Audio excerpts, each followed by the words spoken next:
and welcome to London Live Debate with me, Luke Blackall. On today's programme, we look at the potential impact that leaving the European Union will have on the London property market. Last week, it emerged that Mark Carney, the Governor of the Bank of England, had warned the Cabinet that under the organisation's worst-case scenario modelling, a no-deal Brexit could see house prices fall by as much as 35%. While those unable to get on the housing ladder might see an opportunity here, would of course have a significant impact on the economy. Here to discuss this today is Andrew Boff, a member of the London Assembly, who's hoping to be the next mayoral candidate for the Conservatives. Melanie Cllr is an architect who runs a studio in Loughton, and Dr. Peter Hill is the Director of Policy at the Parliament Street think tank. Welcome all. Melanie, let's start with you. You work in the property industry with ordinary homeowners every day. What do you think they'll make of headlines such as the ones we've seen over the past couple of days? I think obviously the price drop or potential price drop, I think that's obviously a huge thing for anyone to be considering. Maybe that will mean that there's more stay at home and improve rather than moving, who knows? Andrew, I mean, there's been sort of retractions from this statement on Friday, but worst case scenario or not, even a 10% drop would be a big worry for Londoners, wouldn't it? Well, what the worry really is about whether or not we're going to get the extra homes that we need, not so much obsessing about the existing homes. And I think the extra homes are more about the fact that we are a very, very bureaucratic nation. And in London, we're more bureaucratic than most, rather than whether or not we're in the European Union. So I think he's taking up as a cul-de-sac there of thinking about just the value of the existing homes. I think we need to expand the number of homes. It's as simple as that. But, Dr. Peter Hill, the issue of home ownership, property speculation, it underpins a very important part of our economy, doesn't it? And so people naturally, and there'll be plenty of people who banking on their house increasing so they can move on, use it for a pension, whatever it may be. Absolutely. It's an interesting statement that Mark Carney made. I mean, what he was saying is, under the worst-case scenario, the housing market would drop by 35%. But that's the thing. This was a stress test. It was looking at if we altered, this variable and this assumption, what would be the absolute worst thing that could possibly happen. In terms of probability, it's a very, very minimal probability of it happening. So going back to your point, I think it's quite important that we've built our whole economy, far too much around housing. Really we should maybe be looking at other areas, especially as we do leave the European Union, our industrial strategy and STEM, for example. That's what people such as the number of think tanks have been thinking, such as yourselves. It still does remain, though, Andrew, I know you're thinking we need to build more houses, that there are going to be a lot of people in London who are looking at this thinking, my house is going to disappear in value, and what am I going to do? How am I going to plan for the future? Well, that's the point. If it stops people making the decision, that is a bad thing. And so we've got to concentrate on how we can inject some dynamism into the housing market and enliven it a little if it's going to have these influences on it. And there's a number of things that we can do. Make it easier to build homes, get more developers. Getting a return on building homes in London is extraordinarily important.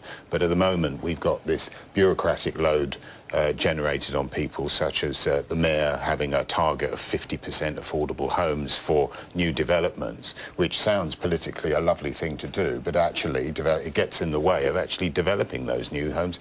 People are more reluctant to come forward with them. Now, I want to move on to sort of policies, what we can do in a few moments, but Melanie, one of the issues that does also raise a shock to an economy could see things like mortgages spiralling. Indeed, Mark Carney touched on that. That will be a concern to a number of people, won't it?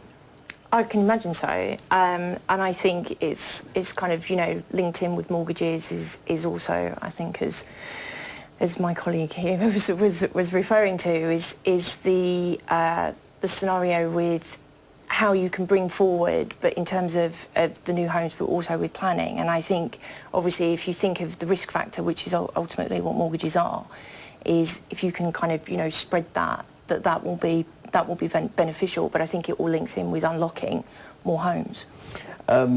Peter, there is a chance for shocks in the economy as well, though, isn't there? There's whatever happens, I mean, even in the best case scenario, the economy will likely wobble some direction, and that inevitably will have an impact on even what people can do, even if they want to build more houses. If the money's not there, it won't be able to have possible. Absolutely, and if you look across the economy as a whole, the winds are changing. You know, that in terms of where we are in terms of the business cycle, I think we are, you know, approaching a recession at some point in the next few years.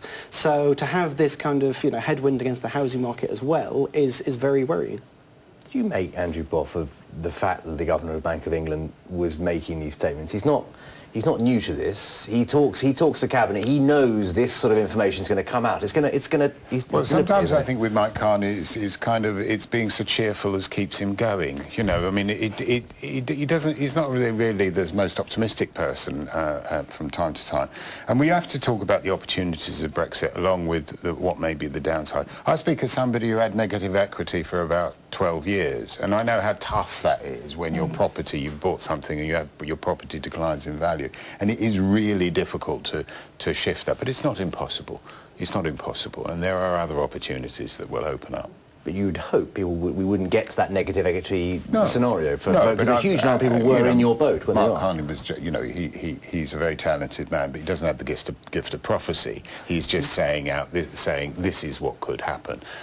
So, you know, be a bit more positive. Yeah. Well, okay, let's have a look at some of those positives. Dr. Hill, might it start, do you think, the country not relying on property development for economic growth, talking about things like STEM, manufacturing? Do you think this could be a corollary of us leaving the European Union? I'd like to hope so. I guess a lot depends on what deal we get as we leave the European Union. At the moment, we still don't know.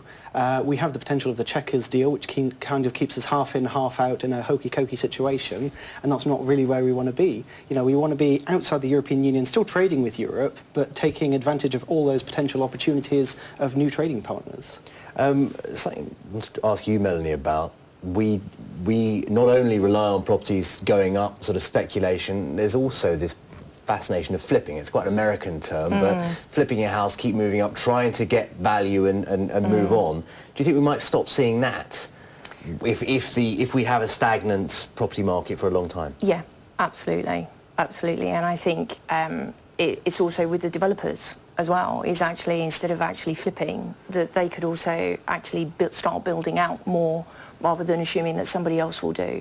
And I think the same with, you know, with homeowners. You can kind of look at the site that you actually have, and are there opportunities for kind of extending, you know, your 4-bed into a 6-bed as your family may grow, or, you know, you have more grandchildren. You know, there are the opportunities that are there. I want to talk about that in a moment as well, because that comes with a number of issues within London planning policy, which Andrew, I know, has talked lots about in the past.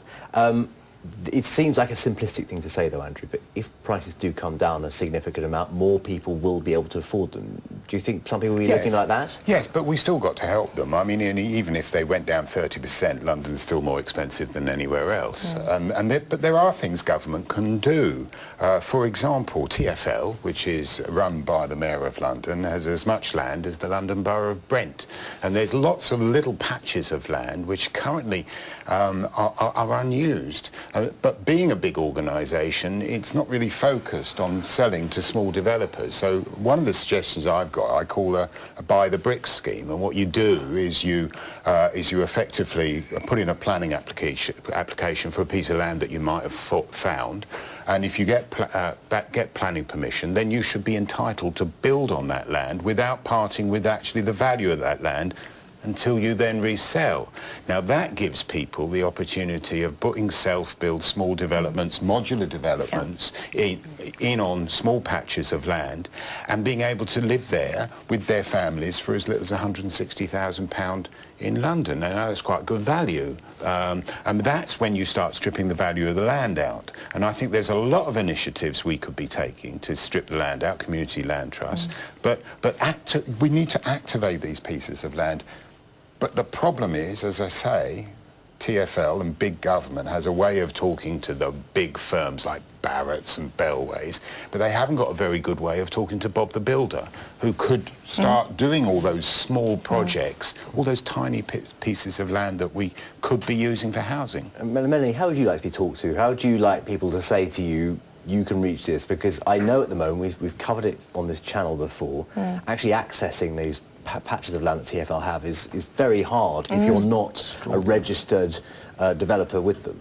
That's it, and I think it's you know, there's TfL, there's councils as well. Councils also have pockets of land, and it's being able to now, whether that's, you know, inviting people in and saying, look, if you've got an interest, you can put your name down. You know, this is when we're going to be kind of showcasing what we've got, and then just seeing whether you can actually open those channels up. The problem is, as you said, there isn't a way through to it. So how do you get there? You know, I see sites all the time, and then you realise, well, how do you get to who actually owns it? That's a very good question, one we're going to pick up on in the second part. My thanks to my guests so far. We have to take a very short break here on London Live Debate. When we come back, we'll be discussing the topic of Brexit and London's housing market further, and asking my guests more what we should be doing about it. See you in a few minutes.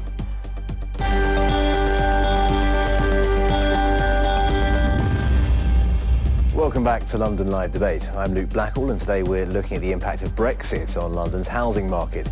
This follows the reports that the Bank of England's Governor Mark Carney warned the Cabinet that the UK leaving the European Union without a good deal could see house prices lose more than a third under their worst-case stress tests. For the first part of our programme, we discussed the potential impact. Now we're going to put my guests on the spot and look for some potential solutions. A reminder that with me today is the Member of the London Assembly, who's hoping to become the next mayoral candidate for the Conservatives, Andrew Boff. Melanie Cllr is an architect who runs her own studio in Loughton, and Dr. Peter Hill is the Director of Policy at the Parliament Street think tank. Dr. Hill, let's start this section with you. We talked about, just before we went to the break, about the bureaucratic nature of government when it comes to housing. How much more do you think needs to be done to open this out and get it more modernised, as it were?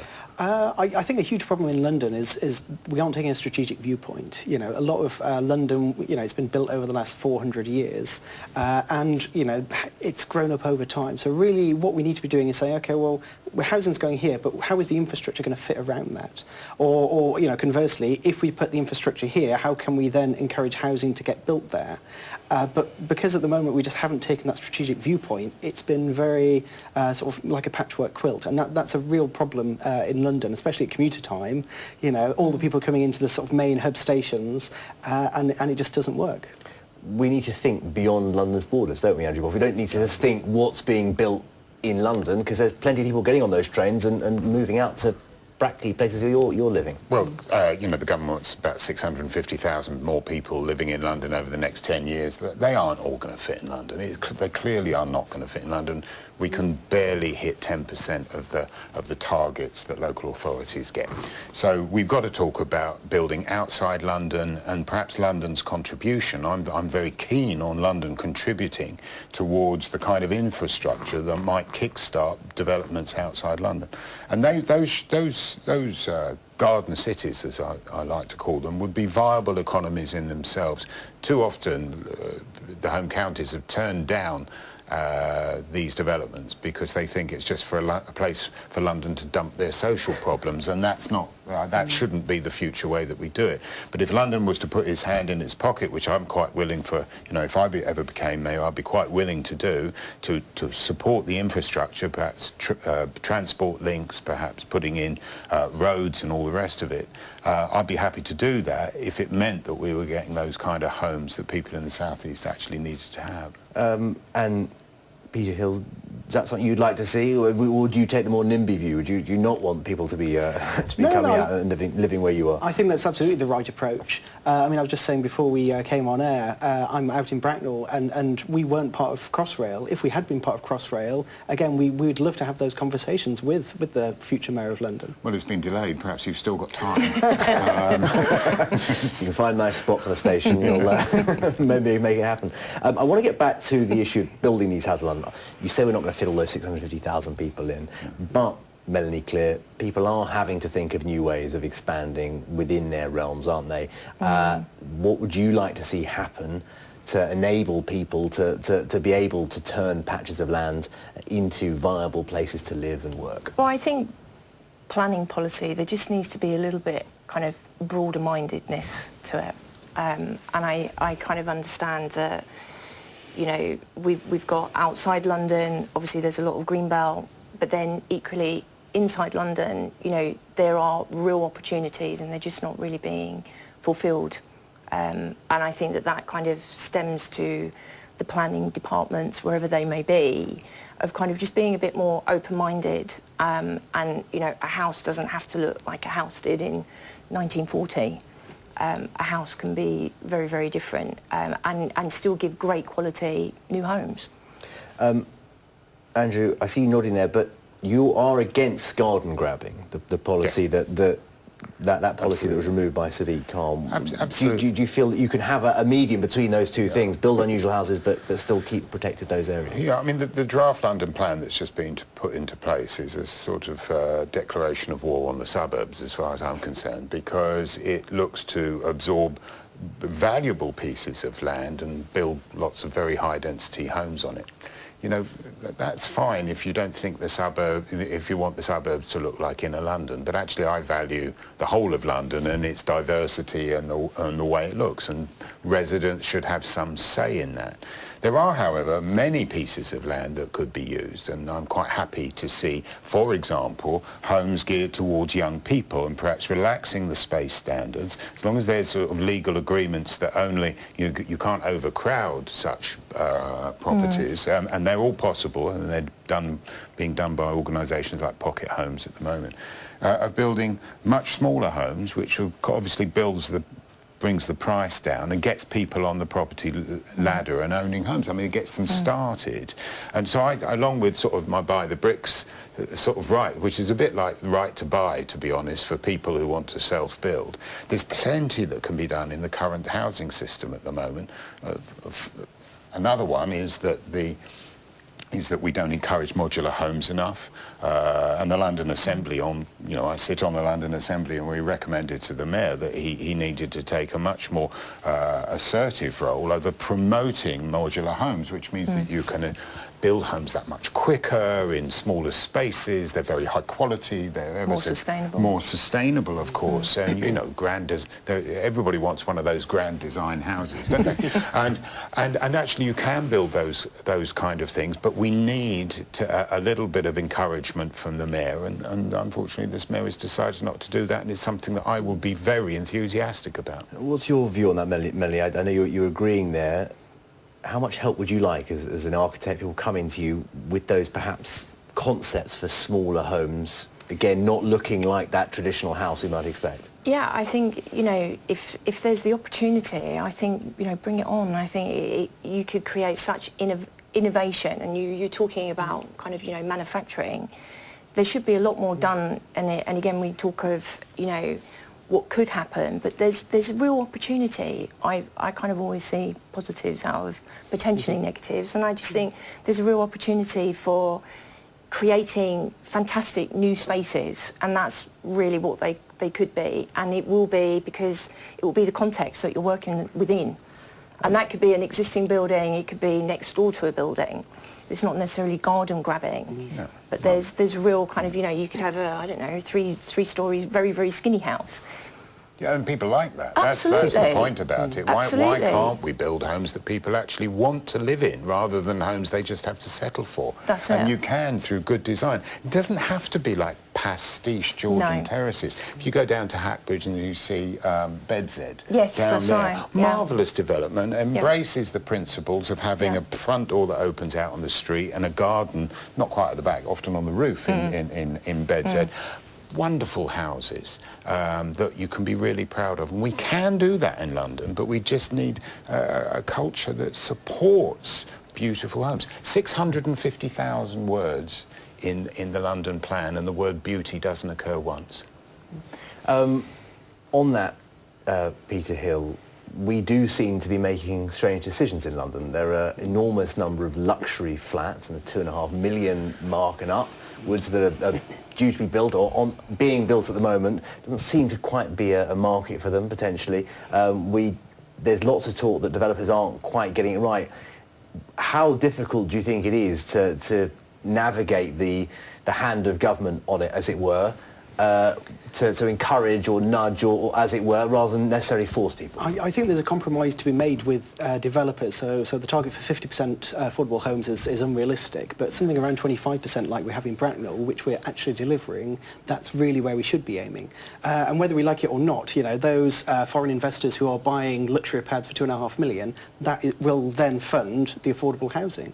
So I think it's about finding that partnership between government and developers. That's how we'll then deliver the housing that Londoners want. But developers are getting away with it, though, Andrew. Well, you see, I'd do something a bit more radical than that. I'd get rid of all affordable housing targets in London and then simply charge the developer a levy on the over gross development value of the property. That means the developer would know in advance how much they're going to pay for that development. The local authority would get a big chunk of money for then addressing their local social housing, and it would encourage more developers to come forward and start developing. At the moment, there's this time-consuming haggling that can take years over how many affordable homes can you squeeze out of a development. But we need some radical changes to speed everything up. The bureaucracy is killing development in London. I'm going to ask you very quickly, Andrew Boff. The Mayor today has said we need another referendum on EU membership. Where do you stand on that? Why would you ask the same question twice? It was said at this time we exactly knew the decision we were making. We don't need another referendum. We just need them to sort it out. My thanks to you all, Andrew Boff for joining us today, Melanie Cllr and indeed Dr. Peter Hill, all been great guests, been fascinating subject. Thank you very much for joining us as well at home, and do join us again for a next instalment on London Live Debate. Up next on London Live we have London Live News with Ellie Cunningham, so stay exactly where you are and have a very good evening. Goodbye.